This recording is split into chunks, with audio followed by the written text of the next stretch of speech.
Kita lanjut bahas spoiler The Great Ruler Season 2 episode 69. Oke lah, gak usah banyak mang. Kita langsung masuk aja ke pembahasan.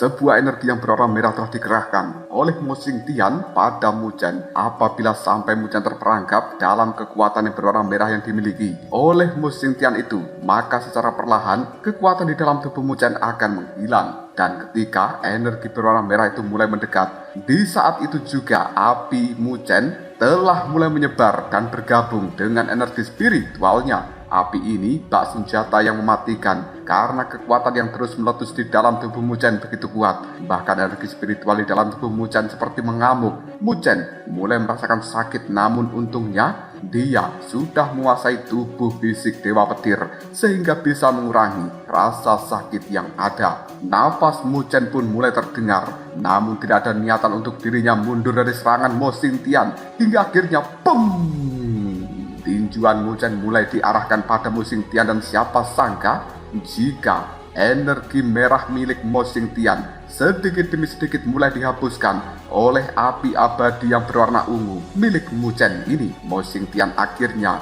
memuntahkan cairan berwarna merah dari dalam mulutnya. Dia tidak menyangka jika kartu trap yang dia gunakan akan bisa dengan mudah dihancurkan oleh seorang Muzhen dengan api ungunya. Melihat hal ini, Muzhen pun langsung mengarahkan tinjuan yang lain ke energi merah yang tersisa milik Mo Xingtian dan juga tubuh dari orang itu. Semua orang yang berada di dalam tempat ini bisa menyaksikan energi yang keluar dari telapak tangan Muzhen sangat menakutkan. Bahkan energi itu terus menyapu tanpa ampun dengan tekanan yang begitu dahsyat. Menyaksikan hal seperti itu, Mo Xingtian tidak akan pernah membiarkan dirinya mati begitu saja. Untuk bisa sampai di dalam titik ini, bahkan dia harus mengalahkan banyak orang yang paling dekat dengan dirinya. Auman mulai terdengar. Saat ini Mo Xingtian sudah berubah menjadi naga iblis merah raksasa. Dia kembali bergegas untuk mendekati cahaya ungu yang merupakan kekuatan api milik Muzhen itu. Akhirnya, ledakan yang cukup dahsyat pun terjadi, dan kemudian terlihat dengan jelas jika cahaya ungu milik Muzhen sebenarnya lebih mendominasi. Energi itu terus mendorong tubuh naga merah milik Mo Xingtian untuk mundur, dan siapa sangka jika dalam jarak kurang dari 3 meter dari Mo Xingtian, api milik Muzhen tiba-tiba saja menghilang dengan keadaan pucat pasi. Muzhen masih tetap tersenyum, sementara Mo Xingtian mulai yakin jika sebentar lagi Muzhen pasti akan mati. Hal tidak terduga pun terjadi. Sinar cahaya ungu yang tadinya sudah hancur mulai menembak ke arah Mo Xingtian dengan begitu cepat. Dengan jarak yang sudah sangat dekat, Mo Xingtian tidak bisa membentuk pertahanan, dan kemudian serangan api milik Xiaoyan itu pun membuat dahi dari Mo Xingtian muncul sebuah lubang hitam kecil. Tatapan heran mulai muncul di wajah dari banyak orang. Mereka yang tadinya meremehkan Muzhen seketika langsung ketakutan, dan siapa sangka lubang hitam di dahi Mo Xingtian itu adalah jari racun petir hitam yang dikeluarkan oleh Muzhen di saat dia memiliki waktu yang tepat untuk memberikan serangan fatal terhadap Mo Xingtian ini. Muzhen yakin jika racun ini akan bisa membuat Mo Xingtian kehilangan hidupnya. Setelah itu benar-benar menyebar. Tidak lama kemudian bayangan naga muncul di bawah kaki Muzhen dan diikuti dengan jiwa ilahi Mo Xingtian. Muzhen saat ini sangat yakin jika tidak akan ada lagi orang yang bisa menolong Mo Xingtian. Jiwa Mo Xingtian yang melihat hal ini pun merasa cukup ketakutan. Namun tak berapa lama, Raja Naga Hitam muncul untuk memberikan pertolongan pada Mo Xingtian itu. Beruntungnya, Dekan Taizhang juga datang tepat waktu dan menghentikan serangan dari Raja Naga Hitam. Hal ini memberikan Muzhen kesempatan untuk melayangkan tinjuan ke arah jiwa ilahi atau jiwa spiritual milik Mo Xingtian, dan pada akhirnya tubuh jiwa dari Mo Xingtian itu pun hancur berkeping-keping. Tatapan mata semua orang masih tetap terpaku pada Muzhen. Mereka tidak membayangkan Muzhen akan sekejam ini ketika dia sudah marah. Terlebih sosok yang dia lenyapkan adalah orang terkuat dari generasi muda saat ini. Menyaksikan bahwa Mo Xingtian telah tewas, Muzhen segera mengambil pilar iblis hitam dan juga tombak iblis hitam ke tangannya. Dia tidak akan pernah membiarkan orang lain merebut harta ini dari tangan Muchen, yang kemudian dia pun memutuskan untuk mengajak Xia Youran, Si Qinghai, dan juga Su Buxiu untuk segera mempersiapkan diri dalam pembaptisan. Senior Xia Youran sedikit malu karena dia tidak melakukan sesuatu hal yang berarti. Namun saat ini dia tahu jika Muchen bukanlah orang yang akan lupa dengan janjinya. Xia Youran, Si Qinghai, dan juga Su Buxiu merasa sangat senang meskipun mereka menempati platform di bawah Muchen. Namun kekuatan pembaptisan yang ada tetap benar-benar kuat. Tidak lama kemudian sinar cemerlang berwarna keemasan mulai turun dari langit. Hal ini menandakan bahwa dimulainya pembaptisan spiritual ilahi di dalam tempat ini. Seisi Akademi Beicang pun tercengang. Mereka tidak menyangka jika Muchen benar-benar bisa melenyapkan orang yang berada di daftar teratas dari daftar buronan Akademi Beicang itu, yang tidak lain adalah Mo Xingtian.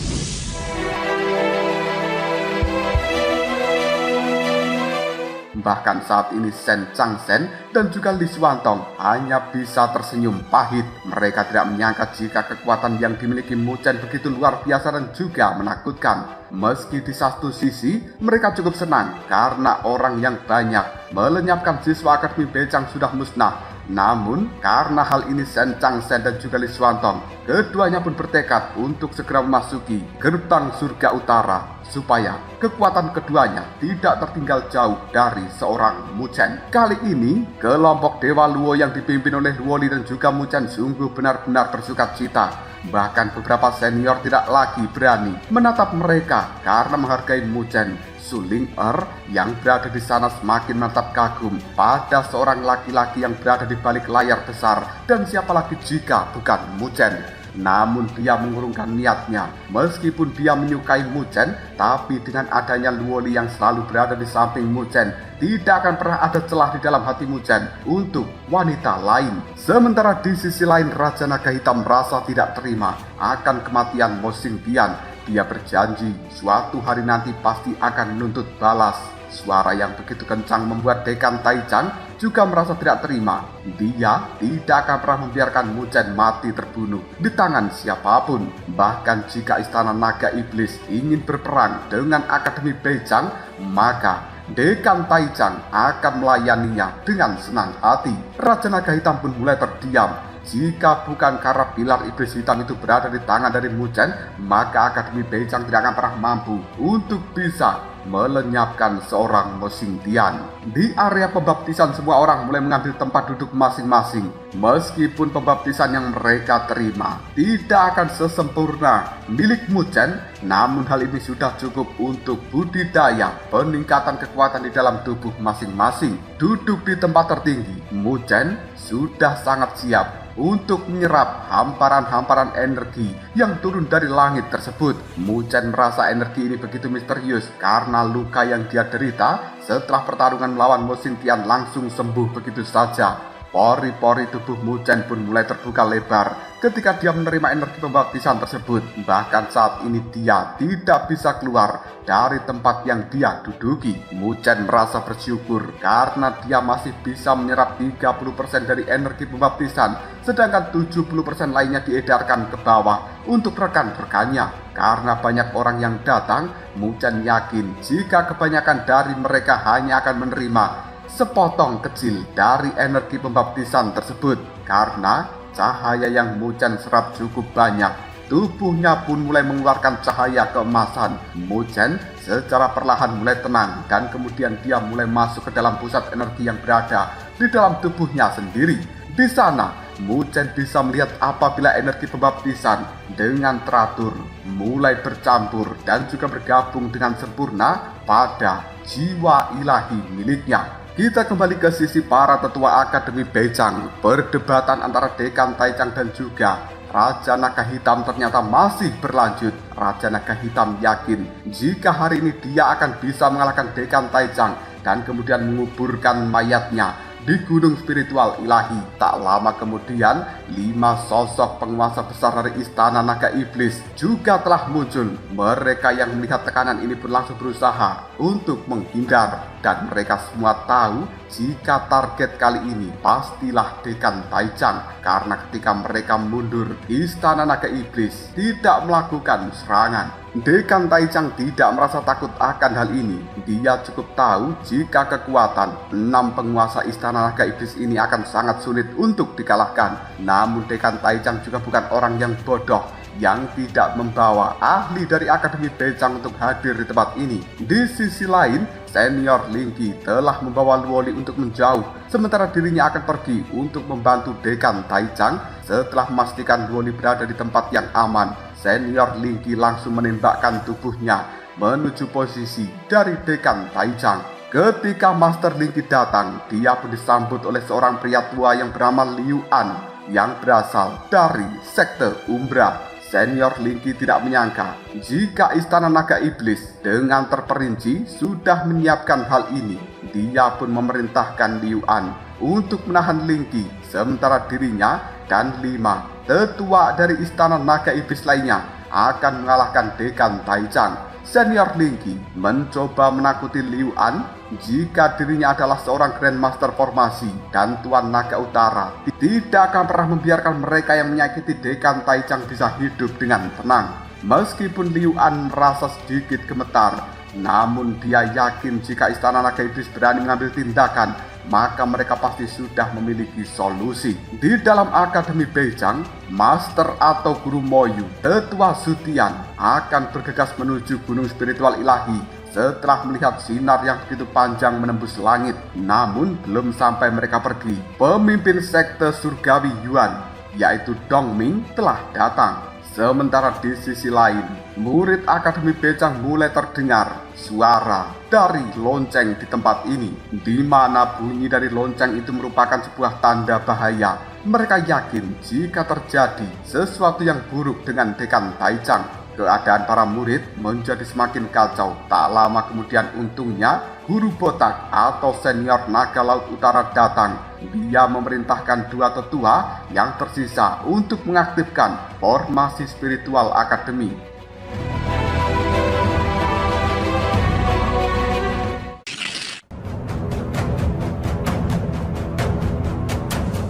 Guru Botak juga meminta pada para petinggi yang lainnya untuk mencegah semua murid keluar masuk secara sembarangan di dalam Akademi Bejang ini. Tidak lama kemudian Guru Botak sudah mulai menembus cakrawala dengan kekuatan yang begitu luar biasa. Hanya butuh waktu beberapa menit saja bagi sang Guru Botak untuk sampai di gunung spiritual ilahi. Sosoknya begitu cepat terbang, bahkan setiap yang dia lewati tidak akan tahu siapa yang barusan lewat. Mereka hanya akan menyaksikan bayangan hitam berkelebat begitu saja. Namun siapa sangka jika sesampainya di sana, Tuan Naga Laut Utara disambut dengan air laut yang berwarna hitam pekat. Setelah dia menelitinya, ternyata orang yang menghadangnya adalah leluhur tua Wu Liang yang sedang menuntut penyalahgunaan tirani ke benua tak terukur.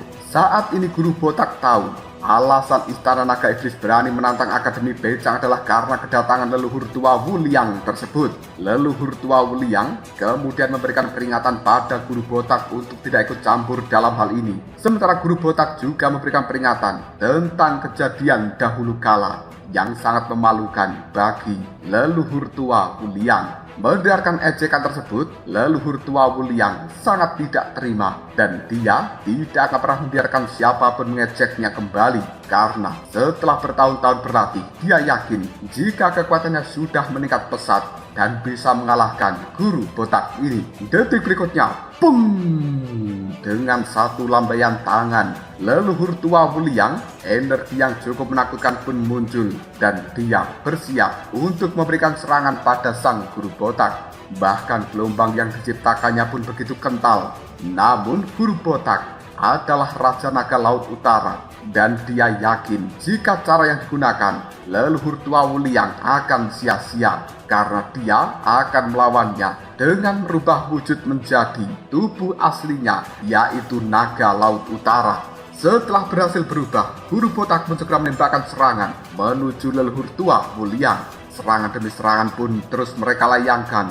Bahkan keadaan di atas sudah semakin tidak terkontrol. Mereka yang berada di bawah sana cukup heran siapa orang yang berani menghadang naga laut utara saat ini. Wajah dari Dekan Taicang yang menyaksikan hal itu pun langsung berubah dan dia tidak menyangka bahwa istana naga iblis akan benar-benar ingin memusnahkan Akademi Beicang. Dekan Taicang yakin jika istana naga iblis harus membayar harga yang mahal untuk memanggil orang-orang kuat itu demi mengalahkan Akademi Beicang saat ini. Tanpa babi-bu lagi, 6 tetua dari istana naga iblis segera mengeluarkan kekuatan mereka dan kemudian mengepung Dekan Taicang kembali. Sementara di dalam gunung spiritual ilahi, para siswa masih dengan kusyuknya menerima kekuatan pembaptisan. Mujang merasa cukup senang meskipun kekuatan yang dia miliki tidak meningkat begitu pesat, tapi beberapa perubahan ajaib mulai dia rasakan. Setiap orang yang berada di sana kagum dan juga iri, namun mereka tidak bisa berbuat apapun karena mereka tahu kesulitan apa yang harus dihadapi untuk mencapai tingkat seperti Mujang ini. Cahaya keemasan dengan cepat masuk ke dalam tubuh Mujang. Hal itu menyebar sampai ke tulang, darah dan juga dagingnya. Tak lama kemudian muncul kristal pembaptisan.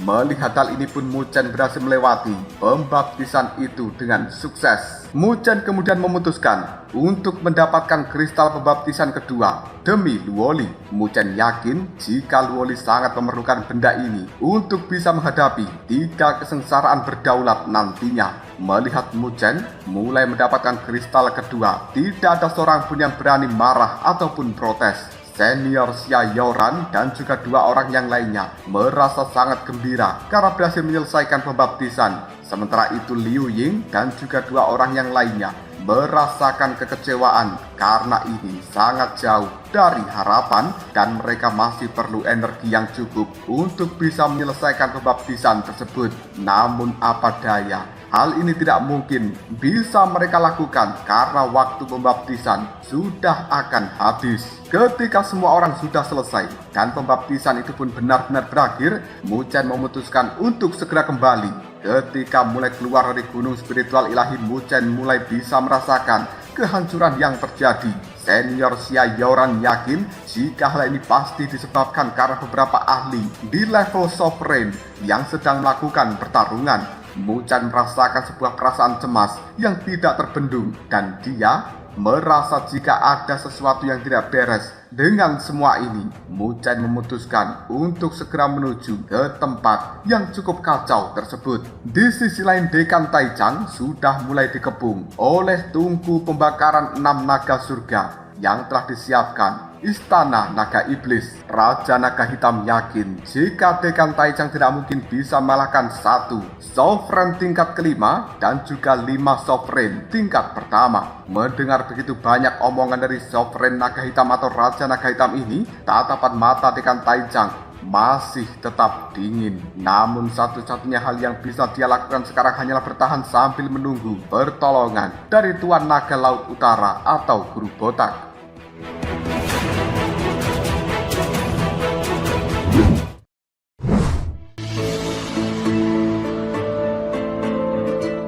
Sementara 2 tetua Akademi Beicang yang sudah menyelesaikan pembuatan formasinya, mereka pun menuju ke gunung spiritual ilahi. Dan di sisi lain, Senior Lingqi masih bertarung dengan sengit melawan Liu An. Semua orang yang menyaksikan pertarungan ini yakin jika Sekte Surgawi Yuan dan juga Sekte Surgawi Umbra membantu menghalangi para tetua Akademi Beicang dan juga yang lainnya. Para ketua dari sekte itu terus berdebat antara membantu Akademi Beicang atau tidak. Mereka saat ini sungguh takut untuk mengambil sebuah keputusan karena jika hal ini terjadi mungkin akan menjadikan bumerang ke depannya. Tidak lama kemudian Muchen pun datang. Dia terkejut karena istana naga iblis dengan begitu berani mencari masalah dengan Akademi Beijang. Muchen melihat jika Dekan Caijang saat ini sudah terjebak di dalam pusaran istana naga iblis. Namun Raja Naga Hitam yang melihat kedatangan Muchen langsung memerintahkan anak buahnya untuk menyerang bocah itu. Raja Naga Kuning yang mendengarkan perintah ini pun langsung bergegas menuju ke arah dari Muchen. Dia segera meminta Muchen menyerahkan pilar iblis hitam. Namun Muchen tidak akan pernah membiarkan hal itu terjadi. Melihat penolakan dari seorang Muchen membuat Raja Naga Kuning langsung mengarahkan serangan. Dan belum sempat serangan ini mengenai Muchen, sebuah tebasan pedang berhasil mematahkannya. Hal ini adalah ulah dari Luoli yang datang kemudian muncul di samping dari Muchen. Dia tidak akan pernah membiarkan Muchen mati di tangan Raja Naga Kuning. Muchen mulai merasakan 3 kali lipat tekanan yang jauh lebih berbahaya ketika menghadapi seorang Mo Xingtian. Meskipun Raja Naga Kuning hanyalah orang di level sovereign tingkat pertama, tapi kekuatan yang dia punya tidak perlu diragukan kembali. Muchen ingin meminta Luoli menjauh, namun melihat tatapan mata dari Luoli, dia yakin jika usaha apapun tidak akan pernah membuat Luoli pergi dari sampingnya. Muchen kemudian memutuskan untuk bekerja sama. Dia akan mengambil tindakan terlebih dahulu, sementara Luoli akan mengambil peluang yang ada. Luoli tahu jika Muchen melakukan hal ini karena senjata ilahi yang mereka punya hanyalah pedang Duosen dari klan Dewa Luo milik Luoli saja. Meskipun Muchen memiliki pilar iblis hitam, namun itu tidak akan menjadi senjata yang tepat karena bisa kapan saja pilar iblis hitam itu direbut oleh orang-orang dari istana naga iblis. Muchen pun segera mengalihkan pandangannya pada Raja Naga Kuning dan kemudian Muchen berharap apabila Jiuyu segera terbangun lalu memberikan bantuan pada dirinya. Meskipun Muchen mengetahui apabila sampai detik ini Jiuyu masih berkultivasi, tapi hal itu juga menyangkut nyawanya. Apabila Muchen mati, maka Jiuyu juga akan mati. Raja Naga Kuning meremehkan Muchen dan juga Luoli yang telah selesai berdiskusi. Dia tetap yakin jika dirinya akan bisa dengan mudah mengalahkan 2 anak muda ini. Muchen berharap dia akan bisa menang melawan Raja Naga Kuning meskipun sudah tidak memiliki kartu traf di lengannya kembali. Xia Yaoran yang melihat hal ini pun langsung meminta pada ayahnya untuk membantu Akademi Beijang. Namun sang ayah berkata jika itu bukanlah waktu yang tepat untuk memberikan bantuan karena istana naga iblis memiliki persiapan yang matang. Serangan demi serangan pun langsung diluncurkan oleh Muchen dan juga Luoli kepada Raja Naga Kuning. Namun semua serangan itu bisa dihadapi dengan sangat mudah oleh sang Raja Naga Kuning, membuat Muchen serta Luoli yang mendapatkan serangan balasan pun mereka menderita beberapa luka.